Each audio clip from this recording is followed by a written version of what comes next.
नमस्कार दोस्तों, मैं डॉक्टर रावत चौधरी आप सभी का मेरे YouTube चैनल यश होम्योपैथिक सेंटर जोधपुर में हार्दिक स्वागत करता हूं। दोस्तों, आज का जो हमारा टॉपिक है उसका नाम है यूरेथ्रल स्ट्रक्चर। यूरेथ्रल स्ट्रक्चर वो कंडीशन होता है जिसके अंदर पुरुषों के अंदर या जेंट्स के अंदर पेशाब की नली के जो सिकुड़न है उस कंडीशन को नाम है यूरेथ्रल स्ट्रक्चर।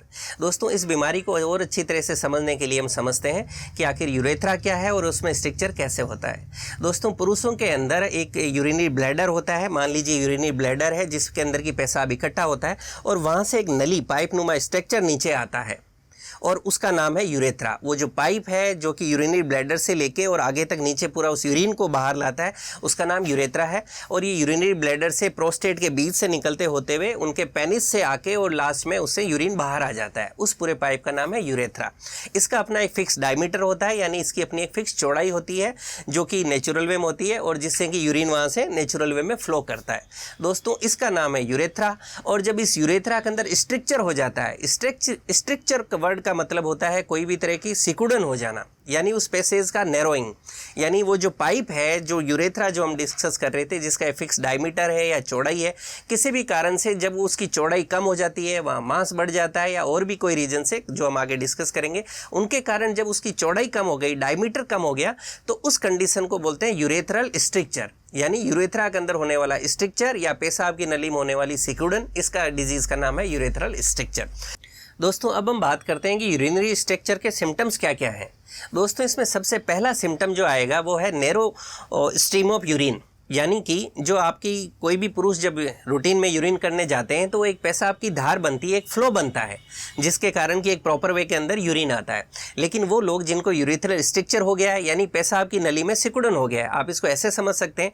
मान लीजिए आपके घर में, जैसा मैं डिस्क्राइब करूं कि एक टंकी है और उसके नीचे से आपका पाइप आ रहा है जिसमें से कि पानी आ रहा है, लेकिन उस पाइप में जगह जगह से अगर ब्लॉकेज हो गया है, पाइप जगह जगह से उसकी चौड़ाई कम हो गई है, तो प्रॉपर वे में उस पाइप से आप देखेंगे कि पानी बाहर नहीं आ रहा है, एक प्रॉपर फ्लो से नहीं आ रहा। उसी तरह से जो यूरेथ्रल स्ट्रक्चर के पेशेंट्स होते हैं उनके अंदर उनकी जब यूरेथ्रा स्ट्रक्चर हो गई है, सिकुड़ गई है अंदर से, तो उससे एक प्रॉपर धार नहीं बनेगी, यानी प्रॉपरली पेशाब जो है बाहर नहीं आएगा। सेकंड इसका सिम्टम होता है दोस्तों स्ट्रेनिंग टू पास यूरिन। इसका मतलब ये हो गया कि जब उनको अंदर से ब्लॉक हो गई है, जब वो उसका जो यूरेथ्रा थी उसमें स्ट्रक्चर बन गया है, उसकी मोटाई कम हो गई है, तो एक यूरिन को पास होने के लिए नेचुरल पैसेज नहीं मिल रहा है, रास्ता नहीं मिल रहा है, तो उसके कारण उनको जो है पेशाब करने के लिए थोड़ा जोर लगाना पड़ेगा। एक रूटीन में यूरिन नहीं आएगा फ्लो, जबकि एक थोड़ा सा जोर करेंगे तो फिर उनका यूरिन आएगा। दोस्तों, अगला इसका सिम्टम है फ्रीक्वेंसी एंड अर्जेंसी। इसके अंदर क्या होगा, क्योंकि जब ऊपर यूरिनरी ब्लैडर जैसे मैंने आपको बताया उसके अंदर तो यूरिन भरा हुआ है और नीचे जो यूरेथ्रा जो यूरिन को लेके आ रही थी उसमें जगह जगह ब्लॉकेज हो गए हैं या स्ट्रक्चर हो गए हैं, सिकुड़न हो गया है, जिसके कारण कि पूरा यूरिन एक बार में पास नहीं हो पाता है। तो उसके कारण क्या होगा, बार बार एक अर्जेंसी होगी, यानी आप यूरिन करके आए लेकिन क्योंकि पूरा यूरिन नहीं हुआ है, आपका ब्लैडर पूरा खाली नहीं हुआ है, तो आपको दोबारा थोड़ी देर बाद एक इच्छा होगी कि हाँ मुझे वापस थोड़ा मैं यूरिन जाना चाहता हूँ, एक अर्जेंसी वापस आएगी।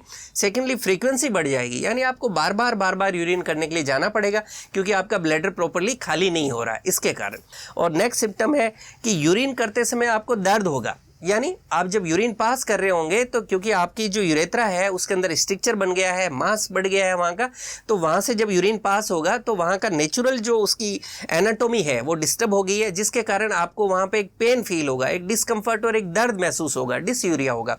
अगला दोस्तों इसका सिम्टम है यूटीआई होना। जब आपको यूरिन प्रॉपर्ली पास नहीं होता है, आपका यूरिन प्रॉपर्ली क्योंकि निकल नहीं रहा है, ब्लैडर पूरा खाली नहीं हो रहा है, यूरिन वहाँ रिटेंशन हो रहा है, इन सारी चीज़ों के कारण आपको यूटीआई यानी पेशाब में जलन हो सकता है या पेशाब से संबंधित इन्फेक्शन बार बार हो सकता है। दोस्तों, इसका नेक्स्ट सिम्टम है कि आप इंटरकोर्स करते टाइम, यानी अगर आप सेक्स कर रहे हैं, इंटरकोर्स कर रहे हैं, तो उस समय भी आपको दर्द होगा। इसका नेक्स्ट सिम्टम है दोस्तों कि आपका जो यूरिन है वो नेचुरल वे में एक जो ट्रांसपेरेंट सा यूरिन आता है इस तरह का नहीं आके यूरिन धीरे धीरे क्योंकि रिटेंशन होने लगता है तो उसके अंदर कई पैथोलॉजिकल कंडीशंस होने लगती है, जिसके कारण आपको यूरिन थोड़ा डार्क कलर का आएगा या कई बार उसके अंदर थोड़ा आप कह सकते हैं कि ब्लड मिक्स यूरिन भी आ सकता है।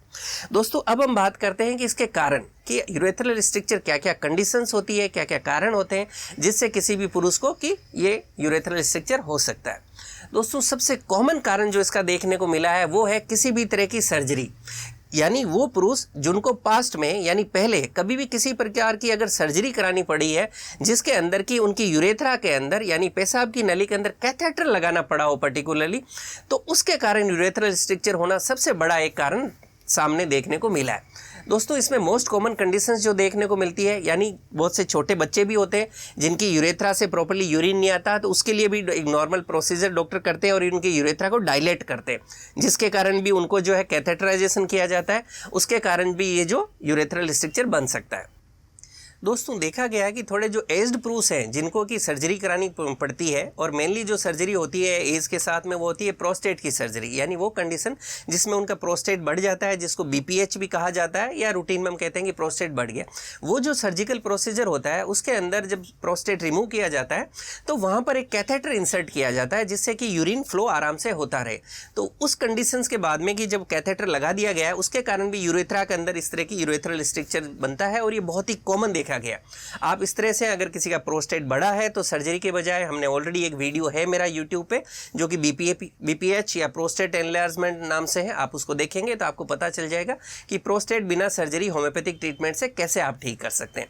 दोस्तों इसका नेक्स्ट जो कॉमन कॉज है वो है कोई भी तरह का यूरेथ्रा के अंदर इन्फेक्शन होना, यानी आपकी यूरेथ्रा के अंदर अगर बार बार आपको यूटीआई हुआ है, किसी तरह का इन्फेक्शंस, पर्टिकुलरली हम यहाँ बोलें तो एसटीडी यानी जिसको सेक्सुअली ट्रांसमिटेड डिजीज़ कहते हैं, अगर उस तरह का हुआ है, अगर आपको गोनेरिया का इन्फेक्शन हुआ है, या अगर आपको क्लेमीडिया का इन्फेक्शन हुआ है, तो इन सारी कंडीशंस के अंदर भी यूरेथ्रल स्ट्रक्चर बनना बहुत ही कॉमन होता है।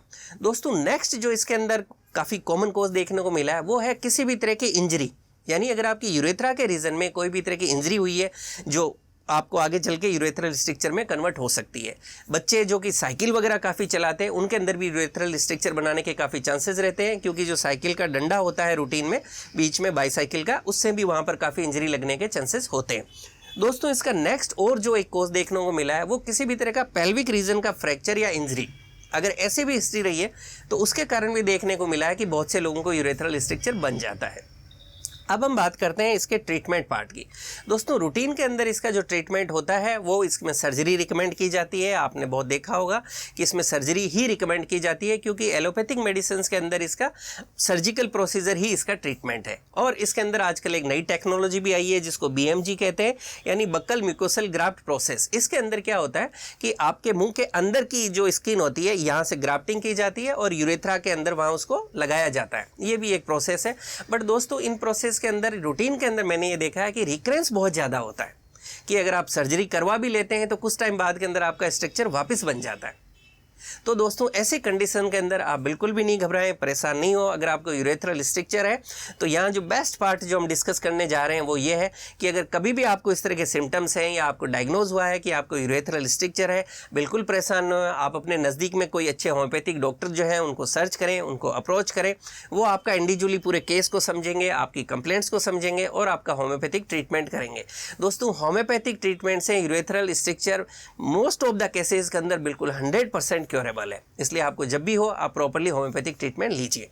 दोस्तों अब हम बात करते हैं कुछ उन होम्योपैथिक मेडिसिन की जो कि यूरेथ्रल स्ट्रक्चर के अंदर बहुत ही अच्छे रिजल्ट देती है। दोस्तों हमारी सबसे पहली मेडिसिन है जो कि इसके अंदर वो है क्लेमेटिस इरेक्टा। क्लेमेटिस इरेक्टा को हमें 200 पोटेंसी में दिन में 2 बार सुबह शाम लेना चाहिए। क्लेमेटिस इरेक्टा के अगर हम सिम्टम्स की बात करें, इसका मेन सिम्टम्स होता है कि यूरिन का जो कलर है वो थोड़ा डार्क हो जाता है, यूरिन का फ्लो है वो वीक हो जाता है, और एक बर्निंग यूरिन होगा, यानी आप जो पेशाब करेंगे तो एक आपको थोड़ी जलन भी महसूस होगी। दोस्तों क्लेमेटिस इरेक्टा बहुत ही अच्छी मेडिसिन है और ये आपको जरूर लेनी चाहिए, और आपको इसको 200 पोटेंसी में सुबह शाम दिन में 2 बार लेना है। दोस्तों हमारी नेक्स्ट मेडिसिन है थियोसिनेमिनम 30। थियोसिनेमिनम 30 भी जो यूरेथ्रल स्ट्रक्चर है इसकी एक बहुत ही अच्छी मेडिसिन है, और ये पर्टिकुलरली वहाँ ज़्यादा अच्छा काम करती है जब आपके स्ट्रक्चर में कोई तरह का स्कैर फॉर्मेशन हो जाता है। और अगर आप देखते हैं तो यूरेथ्रल स्ट्रक्चर में स्कैर्स बनते हैं, तो यानी हमें थियोसिनेमिनम 30 भी जरूर लेनी चाहिए अगर यूरेथ्रल स्ट्रक्चर है तो, और इसको हमें सुबह शाम दिन में 2 बार लेना चाहिए। दोस्तों हमारी नेक्स्ट मेडिसिन है टर्बेंथिना 30। टर्बेंथिना 30 भी यूरेथ्रल स्ट्रक्चर की एक बहुत अच्छी मेडिसिन है और इसको हमें दिन में 2 बार सुबह शाम लेना चाहिए। अगर इसके मेन सिम्टम्स की बात करें तो इसका सिम्टम होता है कि फ्रीक्वेंसी, यानी यूरिन आपको बार बार आएगा, पेशाब में आपको थोड़ी जलन भी महसूस होगी, आपका जो यूरिन का स्टीम या जो धार है वो थोड़ा कमज़ोर हो जाएगी और आपको यूरिन में थोड़ा बदबू भी महसूस हो सकती है कि मेरा यूरिन ऑफेंसिव हो रहा है, उसमें स्मेलिंग हो रही है। दोस्तों इस तरह के सिम्टम्स हैं, आपको टर्बेंथिना 30 जरूर सुबह शाम दिन में 2 बार लेना चाहिए।